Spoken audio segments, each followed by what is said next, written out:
Three crazy kids who got powerful too soon. The boy who became a god. Did you know that once? A child barely old enough to read his own name ruled one of the most powerful empires in human history. His tiny hands held a golden scepter. His word, though barely spoken, was treated as divine law. His name was Tutankhamun. The world remembers him today as the boy king of ancient Egypt. But behind that famous golden mask lies a story far stranger than the glittering tomb could ever reveal. It begins in chaos, in a land of gods and men, where power could rise and fall faster than the Nile could flood. When Tutankhamun was born around 1341 BCE, Egypt was in turmoil. His father, Pharaoh Akhenaten, had dared to challenge the entire religious order. He abandoned the old gods and built a new faith around the worship of a single sun disk, the Aten. For Egyptians who had prayed for centuries to Amun, Osiris, and Ra, this was heresy. Akhenaten's revolution tore through the empire like a sandstorm. Temples were closed, statues were smashed. Priests who had long controlled Egypt's wealth lost everything. And then, suddenly, Akhenaten died. No one knows how. Some say sickness. Others whisper murder. Into this shattered world stepped a boy of just 8 or 9 years old, Tutankhamun. His name, at first, was Tutankhaten*, the living image of Aten. But soon, under pressure from priests and generals, the boy king was forced to abandon his father's faith. His name changed to Tutankhamun*, the living image of Amun. Imagine the scene. A fragile child seated on a throne of gold. Around him, the most powerful men in Egypt, priests, generals, scribes, bowed and called him divine. But it was they who ruled.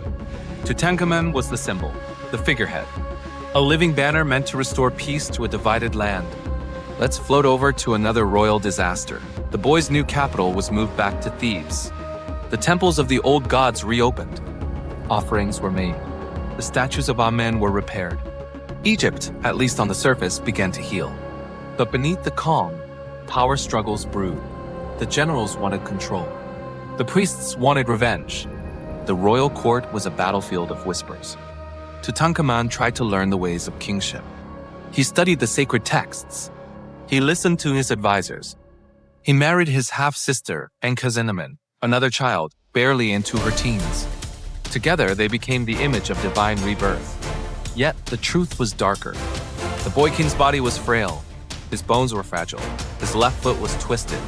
His spine curved.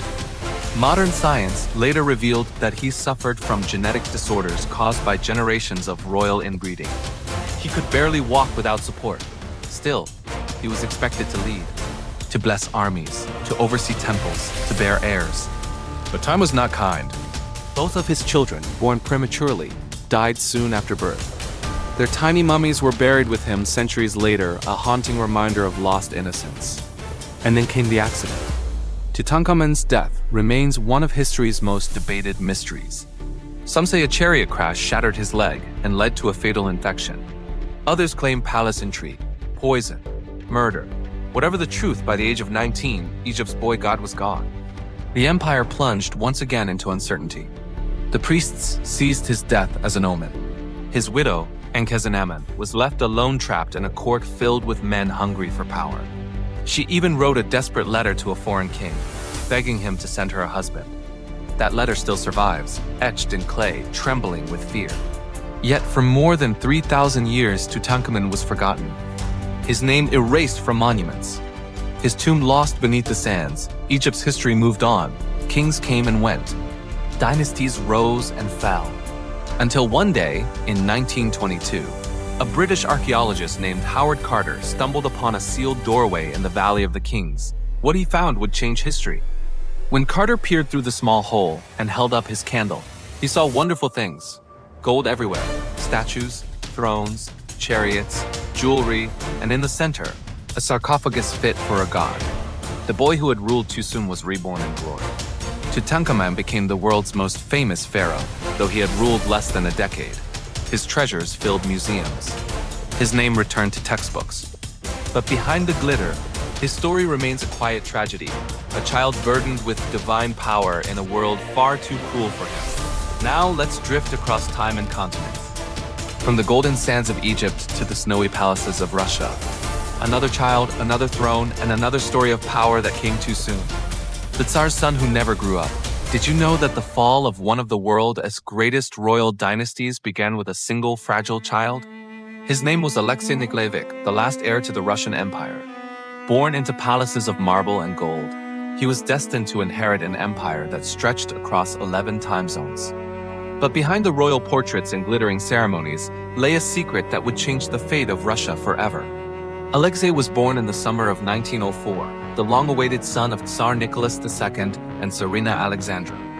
For years, the couple had prayed for a boy, an heir who would continue the Romanov bloodline. When he finally arrived, the empire rejoiced.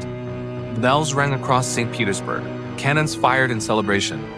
The people believed their future was secure. But soon, whispers began.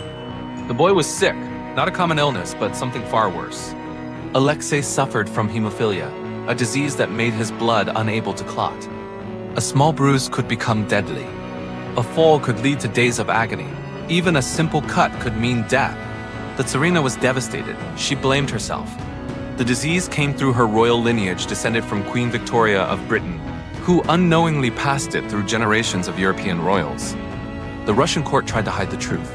But within the palace walls, the boy's condition became impossible to conceal. Imagine the royal nursery, the air heavy with worry. Every sound, the thud of footsteps, the scrape of a chair could mean disaster. Guards and servants walked softly, terrified that the heir might stumble or fall. His mother prayed endlessly, lighting candles and writing letters to holy men. And then came one man who promised hope. His name was Grigory Rasputin, a wandering Siberian mystic with piercing eyes and a voice that could calm a storm or ignite a nation. He claimed to have healing powers, and somehow, whenever Rasputin was near, Alexei's pain seemed to ease. The Tsarina became convinced that Rasputin had been sent by God. She trusted him completely. The people outside the palace saw only scandal. Rasputin's influence over the royal family became a public obsession. Rumors spread that he controlled the Tsarina, that he whispered in the Tsar's ear. Nobles despised him. Priests denounced him. But inside the royal chambers, the truth was simpler. A desperate mother believed that this strange man was the only thing keeping her son alive. Alexei adored his father. The Tsar tried to raise him like any ordinary boy. They went on hunting trips. They sailed on the royal yacht. They laughed together. But always, the shadow of his illness followed. The boy knew he was different. He knew his life was fragile. As he grew, so did the unrest beyond the palace gates. Russia was changing. The empire was bleeding from war, poverty, and revolution. And while Alexei lay in bed recovering from another internal hemorrhage, the empire itself began to collapse. In 1917, the walls of the Romanov world began to crack. The Tsar was forced to abdicate. The royal family was placed under house arrest. They were no longer rulers. They were prisoners.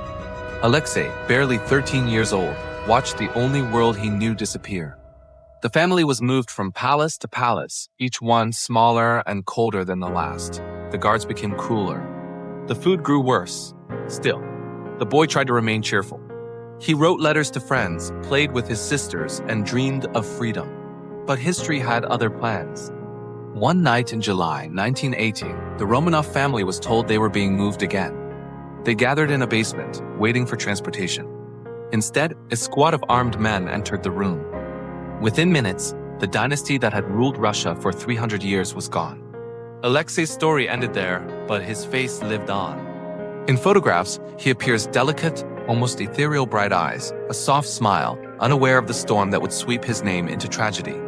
He never wore the crown, but his illness, his mother's faith, and the chain of choices around him reshaped an entire nation. The prince who drowned in power. Did you know that one of the longest reigns in all of European history began with a crying child in a cradle of gold? His name was Louis Dieudonné, better known as Louis XIV of France, the Sun King.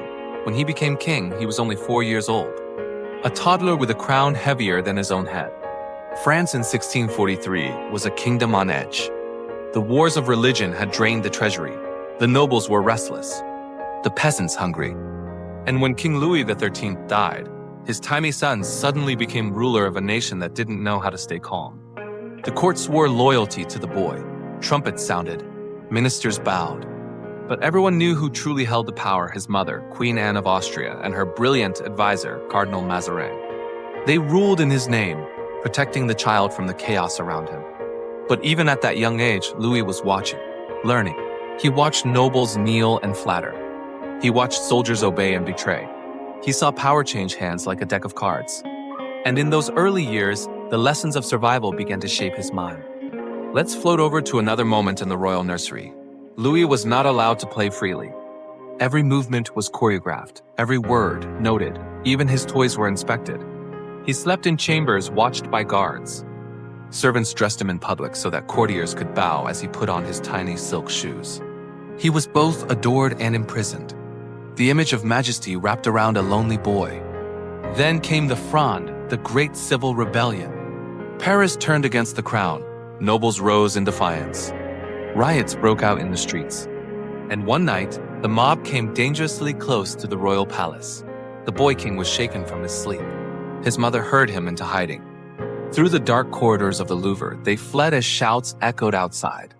Louis saw the faces of his people angry, desperate, full of hate. That night burned into his memory. He would never forget it. Years later, he would tell his ministers, never again.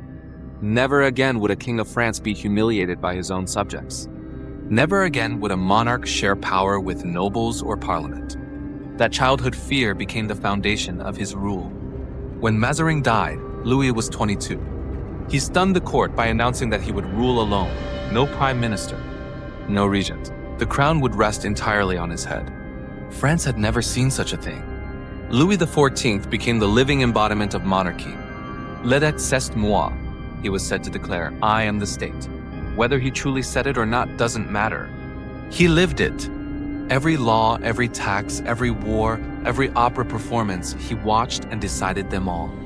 Let's drift now to the heart of his empire. Southwest of Paris, on a flat stretch of marshland, Louis began building his dream, a palace unlike any other. Versailles, a monument to royal power and order, marble halls, endless gardens, fountains that glittered in the sunlight. Courtiers moved like actors in a living play of obedience. Every sunrise and sunset followed his schedule. The rising of the king, the lever was a ceremony. Ministers and nobles waited for hours to watch him dress. To hand him a glove was considered an honor. To serve him food was a privilege. Versailles became a golden stage, and Louis the eternal performer at its center. But behind the gold lay exhaustion. Louis ruled for 72 years. He outlived his son, his grandson, and almost everyone he loved. His wars drained the kingdom. His grandeur demanded endless taxes. The people who once cheered "Long live the king" began to whisper about famine and debt.